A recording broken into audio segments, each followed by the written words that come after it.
Welcome to Ben's Top 10 GrrrGraphics Cartoons of 2017. Let's start out with Release the Bannon, coming in at number 10.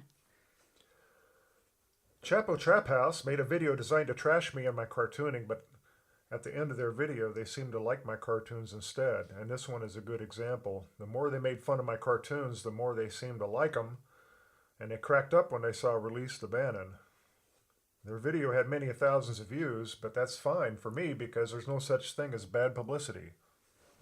The number 9 cartoon on the list is The Clinton Bookends. Well, President Trump is closing the chapter on the Clintons' corrupt dynasty. Hallelujah. I forgot how I came up with this idea, but the cartoon was very popular on social media. What's your favorite book there, Tina? Oh, definitely the Clinton body count. That's my favorite one. And the Clinton bookend cartoon really resonated with our followers and people on social media. We had a huge traffic spike when this cartoon was released. And all I can say is lock her up. Meanwhile, the NFL anthem protesting shenanigans came in at number 8. I decided to rename a lot of the NFL teams in this one. I'm going straight for the humiliation since they grossly disrespected our flag, which represents the republic. These guys are paid handsomely to play a game, but instead they decided to make a public display of contempt for our flag. Now, I realize that the NFL could probably turn a fire hose on many fans and they'll still turn up for the games regardless. But what I wanted to do here is to humiliate them, and that's what I did.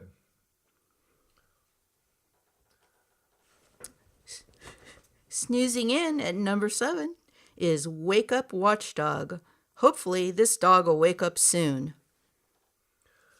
Yeah, our Attorney General has recused himself when he should be going after the deep state corruption. I'm hoping he's just playing possum. I guess we'll see. Maybe he'll wake up in 2018. If you build it, they won't come. Build the wall, secure the border. Border Guard Trump vets in at number 6. President Trump isn't afraid to go after the absurdity of the left's political correctness, is he? I guess we're supposed to let in all the Muslims because they practice Obama's religion of peace? I don't think so, and neither does Trump. Potential terrorists need to be vetted and kept out. Hillary, Obama, and Soros, they all want completely open borders. Why? To expedite their socialism and globalism. Obama did his best to destroy America, and Trump is trying to repair that damage. And controlling our border is the logical first step. And now, buzzing in at number 5 is The Annoying Fly. Yeah, I had fun doing this one. I had an idea of the Rocket Man being a pesky fly in the Oval Office, and I wanted to show it looking down. So it was difficult to kind of draw Trump from looking up, but I think I pulled it off. And Trump has this expression like he would like to swat the fly, but he can't. Not really, because millions in Seoul would instantly perish.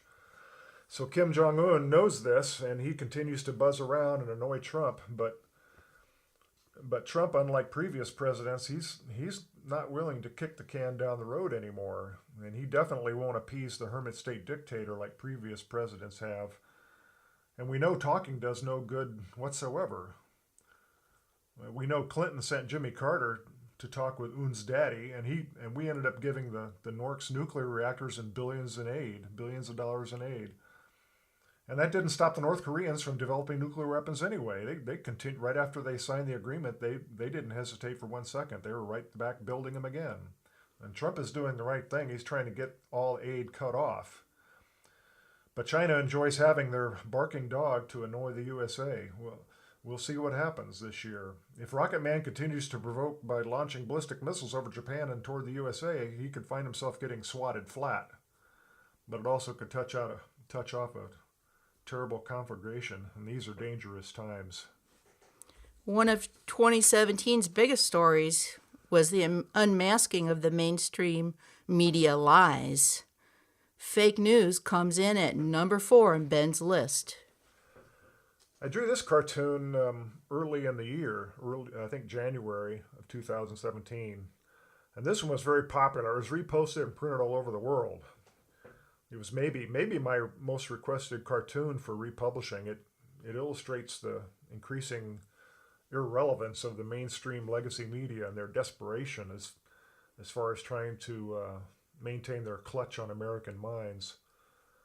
So when Trump came on the scene, they became increasingly strident and partisan purveyors of their fake news, and became painfully obvious. A citizen journalist and truth teller, they may not have the vast resources and money that a big-name media leviathan might have, but they're more effective because they tell the truth. And more Americans are not watching the globalist corporate media, which they've been flailing around since the election of Trump. They're wallowing in the tar pits of their ineffectiveness things. And this one really shows the mess that California has become. They have ridiculous taxes there, unsustainable pensions, sanctuary cities, and of course they have a socialist governor. And many people have asked me about this cartoon. They asked me what the moon meant. Well, of course, Jerry Brown's nickname is Governor Moonbeam.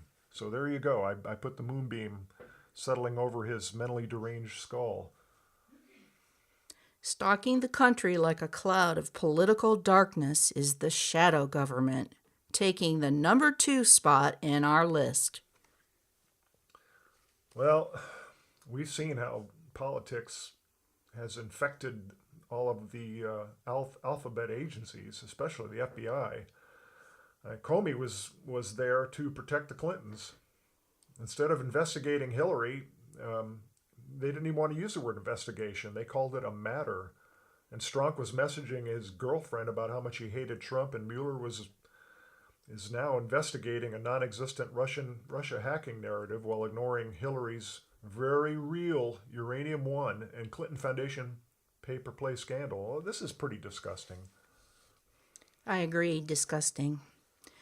And finally, drum roll, Ben's favorite cartoon of 2017 is The Deep State Swamp Monster Winner. Next to the Mediasaurus cartoon I drew, this is probably our most popular cartoon in last year, 2017. And we sold a lot of prints. Now, I drew my first Drain the Swamp cartoon in 2016, and it showed a big Trump pulling the plug on the swamp. But after he's elected, I realized that the swamp was even worse than I had thought. And to me, it seemed like over the years, the swamp had grown into a vast and deep quagmire because of years of neglect. And the corruption is now very pronounced, and it's vast. Trump can't be expected to drain it in 1 year. This is going to take time, and that's why I'm showing it here as something that's more complex and more difficult to drain. It's just not like pulling a plug. It's going to take some time. But most importantly, I think he needs to control the CIA, the FBI, and the NSA and put it under the rule of law. And so we the people have a say in what's going on in these agencies, and they just can't keep saying, well, it's for national security, you can't know. Well, that got carried too far. And Kennedy tried to rein in the CIA during his presidency, but of course he failed, and now these agencies have grown even larger and more powerful, and this is a huge problem, and it has to be solved if we want to preserve our republic. And that's the top 10 GrrrGraphics cartoons of 2017. We hope you enjoyed our list. We've had some great surprises coming up for 2018. Thank you and Happy New Year from Ben and Tina. Happy New Year. Happy New Year, everybody.